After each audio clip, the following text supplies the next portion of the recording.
Bismillahirrahmanirrahim. Assalamualaikum warahmatullahi wabarakatuh. Alhamdulillahirabbil alamin. Wassalatu wassalamu ala asrofil anbiya'i wal mursalin wa ala alihi wa ashabihi ajma'in. Asyhadu an la ilaha illallah wahdahu la syarikalah wa asyhadu anna Muhammadan abduhu wa rasuluh. Alhamdulillah, bapak-bapak, ibu-ibu, pada sore hari ini kita diizinkan kembali oleh Allah Ta'ala untuk thalabul ilmi, untuk belajar, karena ini kewajiban yang telah ditetapkan dalam agama kita ini. Sehingga kita ini hendaknya senantiasa mengikuti apa yang Allah dan Rasulnya perintahkan, yaitu mencari ilmu. Dan kita minta tolong kepada Allah agar ilmu yang Allah berikan kepada kita nafi. Bagaimana doa kita? Berikut doa ini, Pak. Allahumma inni as'aluka ilman nafi'an. Penjelasan ilmu nafi ini yaitu ilmu yang diamalkan. Jadi kita ini kadang kalau cari ilmu kayak misal berhenti di buku, atau berhenti di catatan, atau berhenti di hafalan, atau berhenti di pengumpulan ilmu yang cukup banyak gitu. Maka ada seorang muridnya Imam Al-Ghazali yang meminta nasihat kepada gurunya, yaitu Al-Imam Al-Ghazali. Muridnya ini bukan murid yang masih kecil, masih anak-anak gitu, bukan, tetapi murid yang sudah senior. Yang diceritakan dalam kitab itu, muridnya ini murid yang sudah mengumpulkan sekian banyak ilmu gitu. Sudah mengumpulkan sekian banyak ilmu. Lalu minta nasihat kepada Imam Al-Ghazali. Minta nasihatnya yaitu, tolong tunjukkan kepadaku ilmu mana yang memberi manfaat di kehidupan akhiratku dan menggembirakanku di dalam kubur ya. Maka murid ini minta secara khusus agar nasihatnya ditulis. Agar nasihatnya ditulis, maka Imam Al-Ghazali langsung nulis. Dan kitabnya adalah Ayyuhal Walad. Itu nasihat kepada murid yang sengaja minta nasihat untuk ditunjukkan mana ilmu yang bermanfaat, yang bisa menyelamatkanku di akhirat dan menggembirakanku di dalam kubur. Nah, kita kalau tanya kepada guru, kira-kira saya sudah mengumpulkan semua murid, semua ilmu, atau wah Pak ini blank rongon apa nih Pak? Kira-kira yang mana Pak kita ini? Ya kita ini masih banyak kurangnya Pak, masih banyak kurangnya, harus selalu belajar. Bahkan ketika orang sudah mengumpulkan banyak ilmu saja, dia masih minta nasihat. Di nasihatnya Imam Al-Ghazali itu satu di antaranya yang namanya ilmu nafi, itu ilmu yang diamalkan. Jadi kalau kita belajar parenting kayak gini Pak, lebih tepatnya gantilah istilahnya, bukan parenting tapi apa?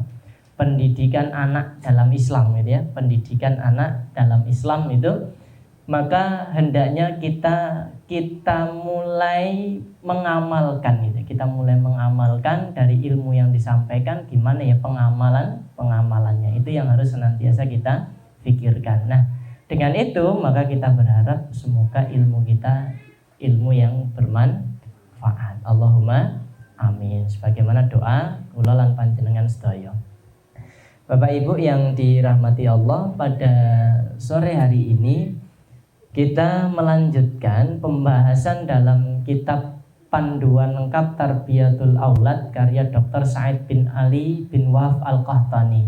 Kemarin pekan lalu telah selesai pembahasan tentang Ismail bin Ibrahim. Betul nggak Pak? Sekarang kita masuk pembahasan Yakub bin Ishaq bin Ibrahim. Ini masih suasana Dzulhijjah, maka keturunannya Ibrahim ini amat sangat penting untuk kita cermati Pak. Anak turunnya Ibrahim yang ini masih, berarti kedudukannya apa? Anak apa cucu? Cucu ya. Cucunya Ibrahim. Kita akan belajar dari Yakub bin Ishaq bin Ibrahim. Di dalam kitab ini ditunjukkan satu ayat saja Pak. ditunjukkan satu ayat, yaitu Quran surat Al-Baqarah ayat 133. Ini saya tambahkan, jadi pembahasan pada sore hari ini kita hanya membahas tentang Yakub bin Ishak bin Ibrahim dan apa yang bisa kita teladani dari beliau, dari kitab ini. Nanti ada beberapa tambahan di sini. Ketika kita membaca Quran, Bapak Ibu, kita akan menemukan istilah atau nama, bukan istilah ya, nama Yakub. Nama Yakub itu sebanyak 16 kali, 16 kali muncul.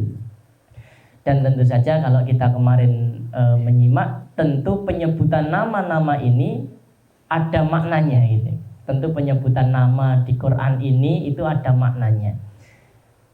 Ini satu diantaranya adalah Quran surat Al-Baqarah ayat 132, 133, 136, 140. Kemudian Ali Imran 84, An-Nisa 162, Al-An'am ayat 84, Hud 71, Yusuf 6, 38, 68, Maryam 6 dan 49, Al-Anbiya 72, Al-Ankabut 27, Shad 45. Bapak Ibu-ibu yang dirahmati Allah, tentu kalau kita mencermati ayat demi ayat dari Yakub ini, pasti kita akan mendapati banyak sekali pelajaran. Dan kita nanti akan mengecek beberapa ayat saja, tidak mengecek 16-nya ya, dan mengecek 16-nya. Dari satu ayat saja pasti kita akan dapati makna yang sangat menakjubkan, apalagi kalau 16 ya. Kita cermati betul, kita teliti betul.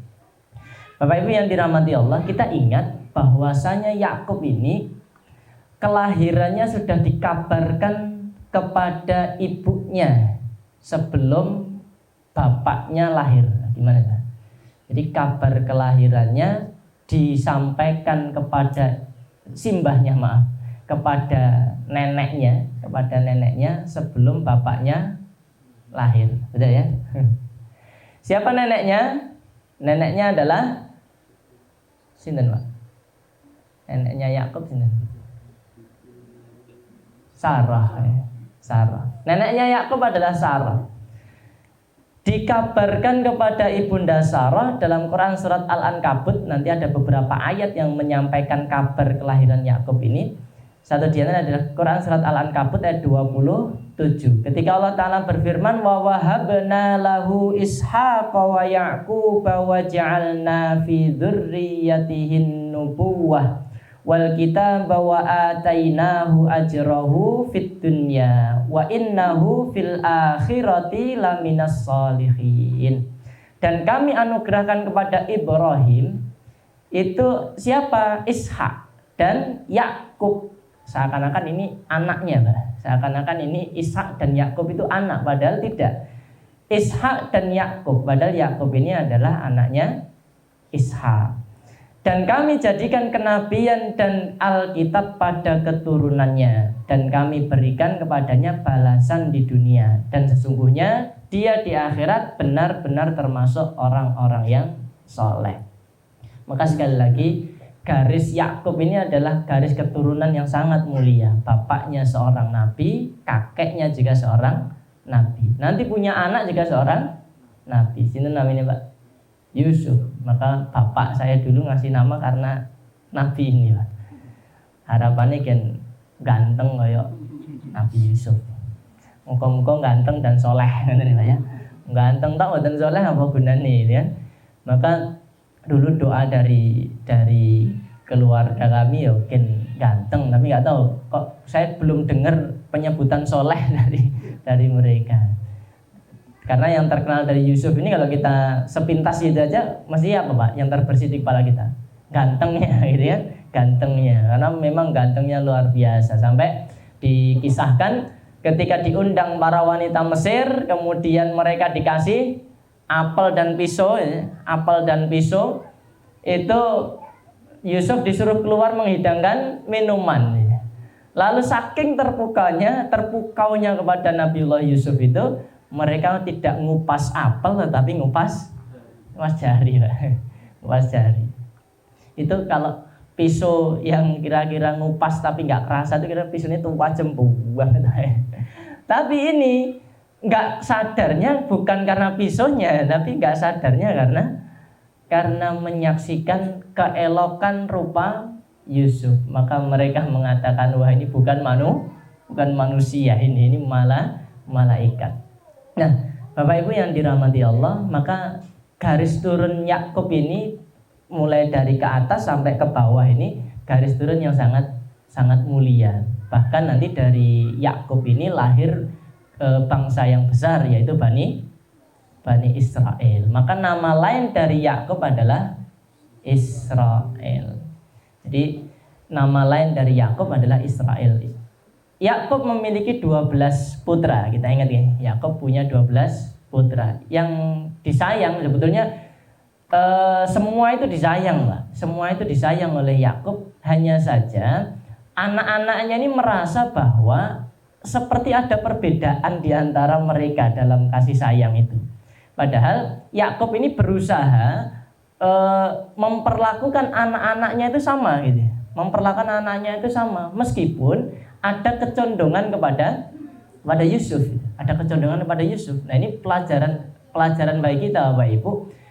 Ketika kita ini rada sayang pada satu anak, dua anak, kita nggak boleh menampakkannya dalam keseharian ini. Nggak boleh kita menampakkannya dalam urusan pendidikan, nggak boleh. Contoh, anaknya yang gede dicium, nomor loro dicium, nomor telu enggak, gitu. Ini nggak boleh. Artinya yang misal punya anak 5, yang 4 laki-laki, yang 1 perempuan, yang 4-4-nya dielus pipinya, yang 1 enggak, gitu ya. Itu nggak boleh. Jadi sampai keadilan itu pada posisi anak-anak ini merasakan sesuatu yang sama dalam urusan perlakuan. Jadi adil itu Masya Allah memang luar biasa. Adil itu kadang kita ini sudah merasa adil, kita sama putranya kan kadang sudah adil. Tapi kadang anaknya cerita sama tetangganya, bapakku ini, bapakku adik dibelikan ini aku enggak ini. Mereka merasa bahwa bapaknya enggak adil ini. Padahal si bapak sudah sangat berusaha sekuat tenaga untuk adil kepada seluruh anak-anaknya. Maka keadilan ini sangat penting Bapak Ibu. Maka 12 putra ini nanti situasinya berbeda-beda. Nah, yang mendapat kenabian itu adalah Yusuf alaihis salam. Yang lain dikatakan tidak. Nah, Bapak Ibu yang dirahmati Allah, apa yang kita pelajari dari Yakub ini? Kita awali dari pembahasan yang ditulis oleh Syekh Sa'id bin Ali bin Waf al-Qahtani. Kita mulai dari situ, Pak. Yaitu ketika Allah Ta'ala berfirman di Quran surat Al-Baqarah ayat 133. Am kuntum syuhada'a idh hadara Ya'qubal mautu idh qala li banihi ma ta'buduna min ba'di qalu na'budu ilahaka wa ilaha abaika Ibrahim wa Ismaila wa Ishaqa ilaha wahida wa nahnu lahu muslimun. Adakah kamu hadir? Jadi ini ada tuduhan-tuduhan yang diberikan oleh orang-orang Yahudi ya. Sehingga Allah Ta'ala bantah. Maka adakah kamu hadir ketika Yakub kedatangan tanda-tanda maut? Sudah, ajalnya sudah mau tiba. Ketika ia berkata kepada anaknya, apa perkataannya? Ma ta'buduna min ba'di. Ini wasiat penting sebelum meninggal Pak ya. Wasiat penting sebelum meninggal. Si bapak sebelum meninggal. Apa wasiatnya? Ma ta'buduna min ba'di. Apa yang akan kalian sembah sepeninggalku? Karena Yakub ini sudah menyaksikan taubatnya si anak tadi. Taubatnya 10 anak yang rada. Diceritanya bukan rada ya. Itu wah itu kenakalannya luar biasa itu. Coba jenengan bayangke masih buang adike cemplung di sumur itu ya. Cemplung di sumur. Coba kalau itu sekarang kejadian ini. Dan itu mungkin sebuah kalau upaya-upaya yang berencana ya. Dan terencana sangat luar biasa terencananya Pak. Dimasukkan sumur, mereka membuat tipu muslihat, bajunya diambil, dilumuri darah, tunjukkan kepada si bapak bahwa Yusuf dimakan serigala. Jadi itu kalau pembunuhan berencana gitu.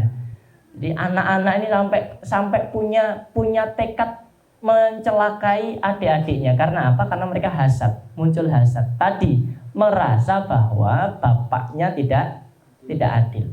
Maka kita ini perlu senantiasa memohon pertolongan kepada Allah agar dimudahkan didik anak-anak kita secara adil. Dan mungkin perlu cross check kepada anak-anak kita ini, Pak. Cross check, jangan-jangan ada perlakuan yang mereka menganggapnya bapak lebih sayang pada ini, pak lebih sayang pada ini. Nah, maka perencanaan yang sangat menjijikkan itu sampai adiknya sendiri dibuang di dalam sumur, izinnya itu pokoknya izin kami akan menjaganya. Tetapi karena itu sudah menjadi tipu daya mereka dan Allah izinkan tipu daya itu. Ya untuk apa? Ya ada kebaikan yang akan disiapkan untuk keluarga ini, yang disiapkan untuk Yusuf maupun Yakub dan saudara-saudaranya ini. Nah, Bapak Ibu yang dirahmati Allah, maka ketika Yakub sudah menyaksikan taubat anak-anaknya itu dan tatkala Yakub sudah mau meninggal, tentu saja Yakub ingin memastikan tatkala nanti bapakmu ini sudah meninggal, siapa yang akan kau sembah? Maka anaknya ini berikrar bahwa qalu na'budu ilahaka wa ilaha abaika Ibrahim wa Ismail wa Ishaq ilaha wahida wa nahnu lahu muslimun.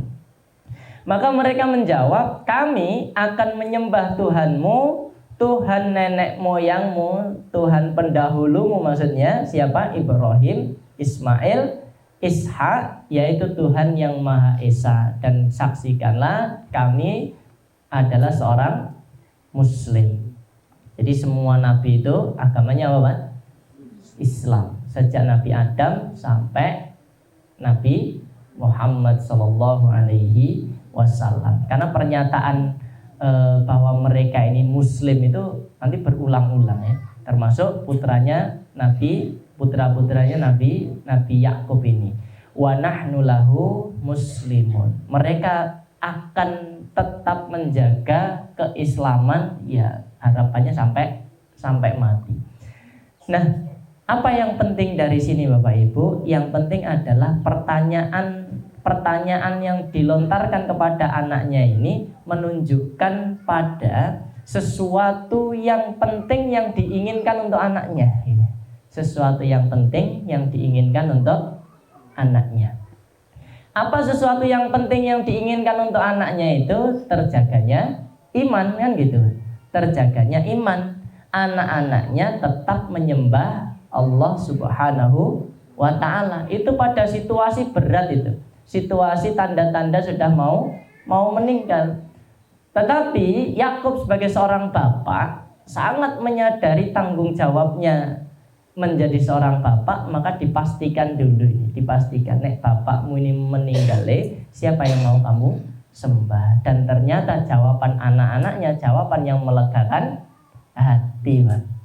Jawaban yang melegakan hati. Kenapa kok melegakan hati? Ya ini yang diharapkan oleh Yakub. Anak-anaknya itu menyembah Allah, yaitu Tuhannya Yakub, Tuhannya Ibrahim, Ishak, Ismail. Maka itu kinten-kinten nek mau wafat itu alhamdulillah tugasku rampung, ngerti kan? Tugasku rampung. Maka betapa gembiranya Yakub dengan kabar gembira bahwa anak-anaknya senantiasa jagani iman itu. Kan enak ya Pak ya. Sampai sih nggak sembali. Allah Pak, alhamdulillah gitu ya. Dulu ada seorang simbah Pak. Sakit, sudah nggak bisa apa-apa Pak, sakit. Terus kemudian yang dieling-elingi pitik Pak. Seakan-akan nggak tenang gitu Pak, hatinya itu seakan-akan nggak tenang. Yang diinget-inget adalah ayam gitu ya.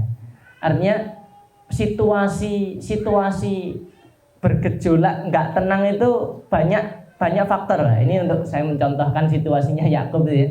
itu sedang simbah, itu sudah sakit-sakitan, kemudian ya umurnya udah hampir 100-an tahun.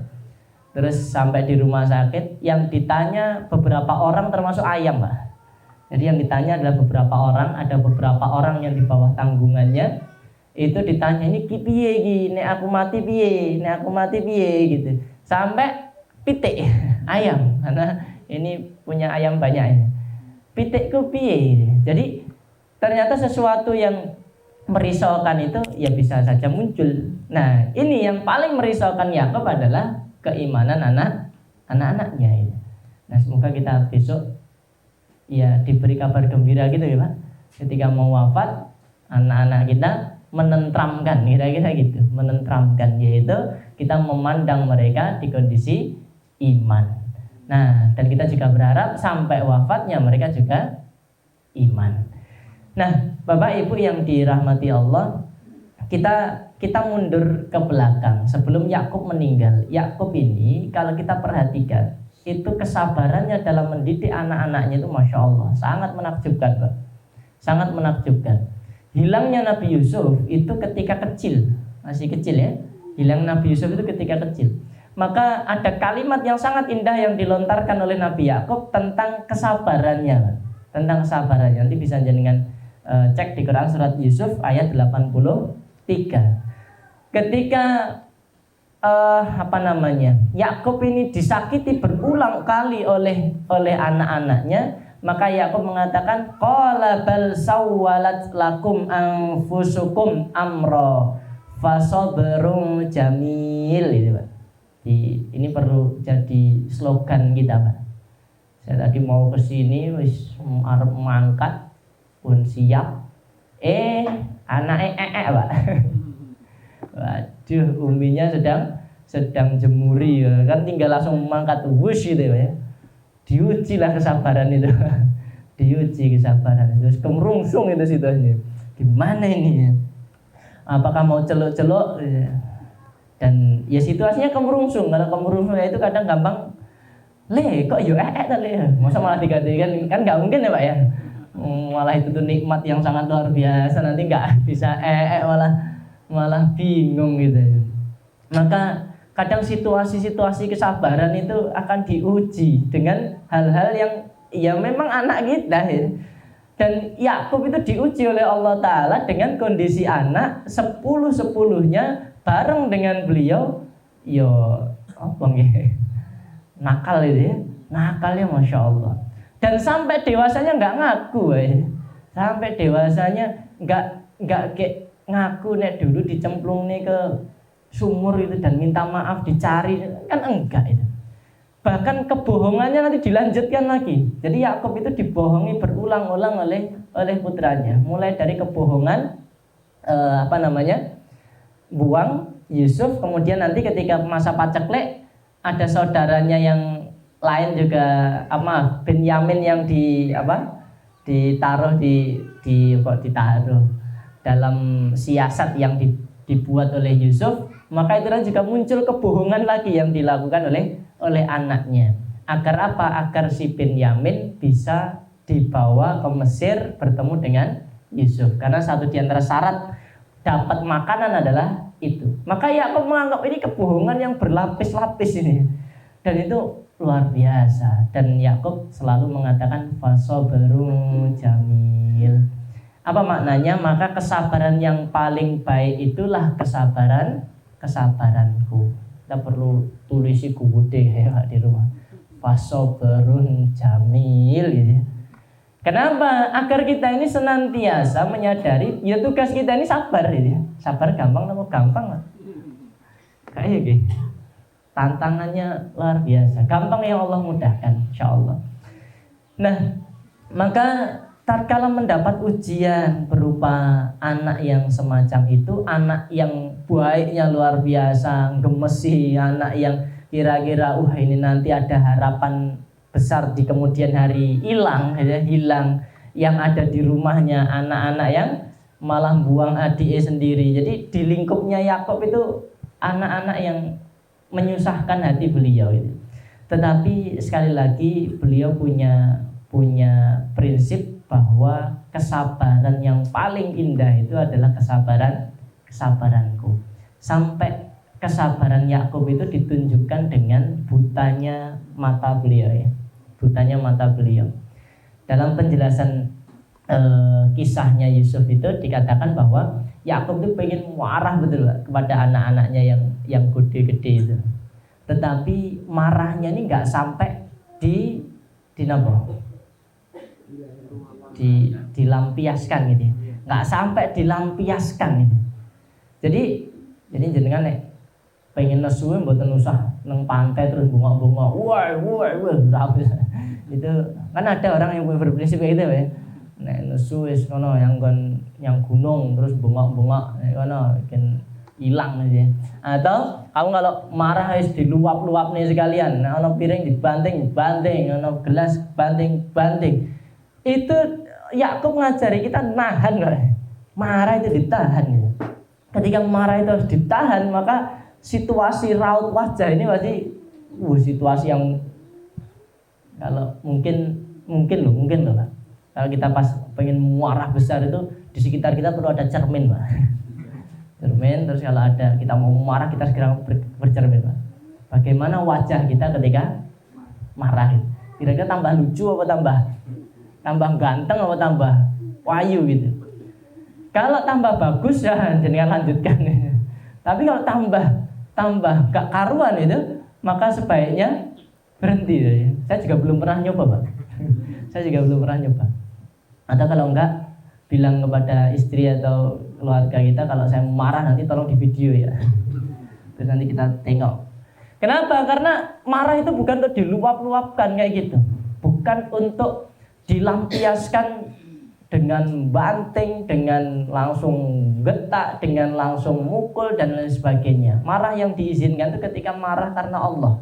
Marah karena Allah ini kan kita patut kan perlu nakar Pak. Nah, marahku karena Allah tenan apa ora gitu.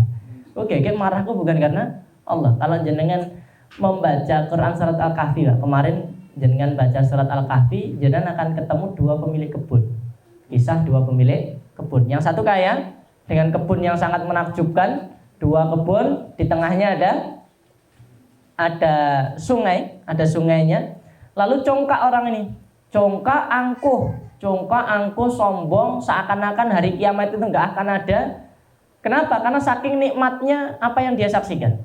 Jadi kebunnya memang betul-betul mogrok-mogrok gitu, dan dia menganggap bahwa semua itu hasil usahanya dengan kecanggihan pertanian yang dia lakukan, dengan penanaman dengan metode apalah yang itu dia anggap itu upaya terbaik untuk menjadikan kebun itu kayak gitu. Dia lupa menyerahkan urusan kepada Allah, bahwa yang mengizinkan kebunnya seperti itu adalah Allah. Menariknya Pak, ada temannya yang miskin dan juga tukang kebun itu pedagang juga ya, sama mereka, tapi yang satu kaya raya, satu miskin. Yang satunya itu mendoakan Pak. Kalau jenengan baca di ayatnya itu mendoakan agar dirinya mendapat kebun yang jauh lebih baik daripada kebunnya itu, yang miskin Pak. Mendoakan dirinya agar mendapat kebun yang lebih baik daripada kebun si temannya itu. Doa yang kedua adalah mendoakan agar kebunnya Allah datangkan petir yang membinasakan ini. Jadi petir yang sampai menghanguskan semuanya, atau yang menyurutkan airnya. Pertanyaan nih, berarti oleh ndongak nih koncone walek gitu. Boleh betul? Loh, nyatanya ayatnya gitu. Ternyata Syekh Sa'di ketika saya membaca itu, oh ya ini donga ya. Tapi ndongak nih kok walek banget gitu. Ndongak nih elek. Tapi Syekh Sa'di menjelaskannya hati-hati betul. Beliau menyampaikan kemarahan si teman tadi karena si teman yang miskin tadi itu karena teman yang punya kebun mogrok-mogrok tadi itu orang kafir Pak. Karena dia marah. Tapi ada kalimat berikutnya, marahnya karena Allah gitu. Jadi ada kemarahan karena Allah. Kenapa kok bisa muncul kemarahan karena Allah? Karena dengan kebun itu dia menjadi congkak kepada Allah. Dia menjadi sakarpe dewi omongan nih. Seakan-akan kiamat itu nggak ada. Itu kan sudah membuat ketetapan-ketetapan yang di luar nalar sebetulnya. Dan nggak masuk akal. Maka orang tadi sampai mendoakan, Syahsadi mengatakan itu kemarahan karena Allah, lalu dia doa kayak gitu. Lalu yang kedua, Pak, yang kedua, orang tadi berdoa seperti itu agar tatkala kebunnya nanti hilang, orang tadi tobat. Nek kita ndongak nih elek yang wong iki kira-kira pengen wong iki tobat. Apa saking mangkle Pak? Saking mangkle kita. Kan ada situasi yang 11-12 kira-kira ya. Ini sama-sama marah, tetapi itu marahnya karena Allah dan mengharap orang tadi ketika yang menjadikan dia sombong dan congkak itu kebun, dan tatkala kebunnya hilang, orang tadi kembali taubat. Berarti janjane sayang karo kancane napa mboten niku? Sayang banget. Nah, ini juga introspeksi untuk kita. Nek kita mangkel pengen ndongakne wong elek kira-kira itu pengen dia kembali gitu. Atau memang mangkel gitu, atau memang mangkel. Tetapi yang didoakan oleh orang tadi bukan orangnya, tetapi yang didoakan apa nih? Kebunnya. Sebab musabab orang tadi menjadi angkuh. Orang menjadi angkuh, menjadi sombong. Maka di dalam tafsir dikatakan tidak mustahil bahwa orang tadi betulan taubat. Buktinya apa? Buktinya di ayat berikutnya, orang tadi betul-betul menyesal karena dulu telah menyekutukan Allah Subhanahu wa taala. Nah, Bapak Ibu-ibu yang dirahmati Allah, maka ketika marah kayak gitu, Nabiullah Yakub ini tidak melampiaskan, tetapi beliau nahan sehingga beliau sampai nyebut fasabarung jamil. Itu bukan memuji dirinya sendiri, bukan Pak, tetapi itu upaya yang beliau lakukan agar anak-anaknya ini tetap diberikan haknya, yaitu dididik dengan sebaik-baiknya. Apakah anaknya nanti taubat? Ternyata taubat, Pak. Alhamdulillah, taubat. Di Quran surat Yusuf ayat 97 dan 98 kita mendapati bahwa anak-anaknya ini taubat. Ketika mereka ketemu Yusuf dan Yusuf ngaku bahwa aku adalah Yusuf yang dulu kamu buang, dan kalimatnya Yusuf Masya Allah juga indah betul. La tathriba alaikumul yaum. Pada hari ini gak ada celah atas kalian. Pokoknya kalian semua aku maafkan. Wah, ini kan luar biasa itu. Itu pendidikan macam apa? Siapa yang didik Yusuf? Allah Ta'ala yang didik Yusuf dan orang-orang di sekitarnya. Orang-orang sekitarnya saat itu. Maaf. Allah Ta'ala dan sekaligus Allah Ta'ala kirim orang-orang sekitarnya untuk didik Yusuf. Nah, Bapak Ibu yang dirahmati Allah, ketika mereka ini dapat maaf dari Yusuf itu, mereka minta ampun kepada Allah, mereka minta kepada bapaknya si Yakub agar mereka dimintakan ampun. Ayat 97 Allah Ta'ala berfirman, qalu ya abana astaghfir lana dzunubana inna kunna khati'in. Mereka berkata, wahai ayah kami, mohonkanlah ampun bagi kami terhadap dosa-dosa kami, sesungguhnya kami adalah orang-orang yang bersalah. Taubat di sini, Pak. Seneng nang mboten dari bapak ngeten iki. Wah, ayem banget, Pak. Pendidikan yang disampaikan kepada anaknya atas izin Allah betul-betul dapat hasil, dan hasilnya di depan mata di dunia. Jadi hasilnya itu semacam kabar gembira yang diberikan kepada Yakub. Ketika menyaksikan anaknya begajulan dari kecil sampai gede-gede itu, dan Yakub tetap sabar dalam mendidik mereka, wis diapusi bola bali sampai adiknya dibuang nggak tahu kemana, dan Yakub tetap yakin bahwa adiknya ini masih hidup. Maka si saudara-saudara tadi alhamdulillah mau tobat. Kemudian ayat 98, qala saufa astaghfiru lakum rabbi innahu huwal ghafurur rahim. Yakub berkata, aku akan memohonkan ampun bagimu pada Tuhanku. Sesungguhnya dialah yang maha pengampun lagi maha penyayang. Kinten-kinten dendam mboten ini Yakub ini, Pak. Mboten nggih, mosok dendam oleh anaknya kan. Aneh. Maka ketika dia mengupayakan kebaikan untuk anaknya dan anaknya kok mau kembali, wih seneng banget, disambut betul sama Yakub. Langsung Yakub mengatakan, aku akan memohonkan ampun bagimu kepada Rabbmu. Maka situasinya sudah beriman semua, Pak. Situasinya sudah bertaubat. Nah, di akhir hidupnya Yakub, beliau bertanya, mata butuh, mata butuh namim ba'di.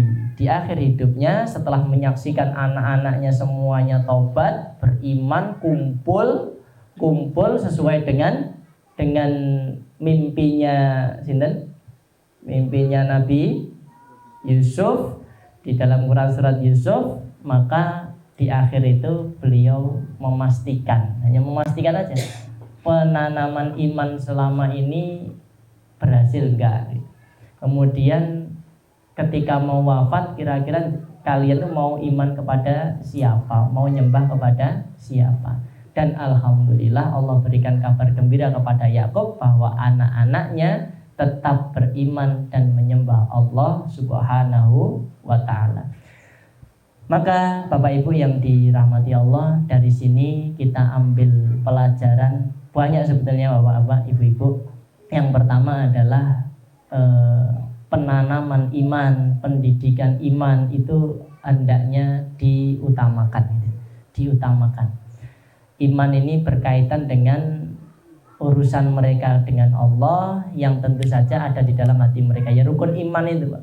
Gimana kita menanamkan kepada mereka agar mereka itu punya cita-cita yang kuat betul untuk negeri akhirat. Contoh iman, Pak, saya kasih contoh. Ini banyak sebetulnya. Ketika ada seorang sahabat namanya Thauban, Pak. Thauban ini orang yang dikatakan rumahnya jauh sekali dari masjid, tetapi selalu sholat di masjid tepat waktu, Pak. Wah, itu luar biasa. Jangan bayangkan saat itu ngagem Jupiter nopo ngagem Mio, Vario nopo Nmax buatan, Pak. Saat itu kan ya kalau nggak naik kuda, keledai atau jalan kaki. Maka Thauban ini saking cintanya kepada Rasulullah Muhammad SAW punya pertanyaan yang rada unik, Pak. Pertanyaannya adalah, ya Rasulullah, aku sangat mencintaimu, tapi nanti kalau engkau masuk surga ya Rasul, engkau pasti akan di surga paling tinggi. Kenapa? Karena engkau seorang nabi. Sementara aku ya Rasul, aku ini hanya orang biasa. Kira-kira level surgaku sama jenengan nanti sama atau enggak? Jadi dia ini enggak hanya sebatas pengen masuk surga, Pak, tapi pengen masuk surga bareng dengan Rasul gitu. Bareng dengan Rasul. Artinya itu bahasa iman, Pak. Itu bahasa iman ketika seseorang amat sangat mencintai Rasulullah Muhammad SAW. Bahkan tujuannya pun sampai detail banget. Pokoknya masuk surga aku pengen sama jenengan ya Rasul. Jadi yo mlebu surga ki yo enak ya, tapi aku terus kalian jenengan ya Rasul.